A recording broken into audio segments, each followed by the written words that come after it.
मोडणीम तालुका माडा येथे मध्यरात्री 1च्या सुमारास डॉक्टर बाबासाहेब आंबेडकर यांच्या पूर्णाकृती पुतळ्याची उभारणी करण्यात आली। ग्रामपंचायत कार्यालयासमोर पुतळा उभारल्यानंतर रात्री 1:30च्या सुमारास आतिषबाजी करण्यात आली।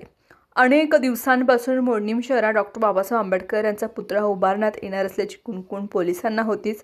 पुतळा उभारल्यानंतर तासभरामध्येच करमाळ्याच्या पोलीस उपअधीक्षक अंजना कृष्णा आणि पंढरपूरचे सहाय्यक पोलीस अधीक्षक प्रशांत डगळे, टेंभुर्णी पोलीस ठाण्याचे प्रभारी अधिकारी राहुल अत्राम, कुर्डवाडीचे पोलीस निरीक्षक अतुल मोहिते, टेंभुर्णीचे सहाय्यक पोलीस निरीक्षक रोहिदास पवार, पोलीस उपनिरीक्षक प्रशांत मदने यांनी घटनास्थळी भेट दिली।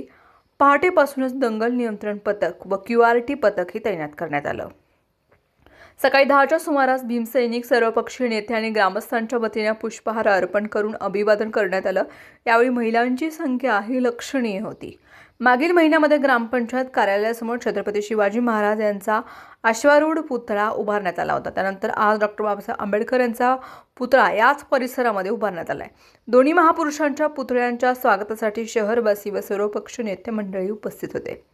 मोडणीम ग्रामपंचायतीचे ग्रामविकास अधिकारी यांनी ग्रामपंचायत हद्दीत अनधिकृतपणे पुतळा उभारल्याप्रकरणी अज्ञात व्यक्तीविरुद्ध टेंभुर्णी पोलीस ठाण्यामध्ये तक्रार दाखल केली आहे।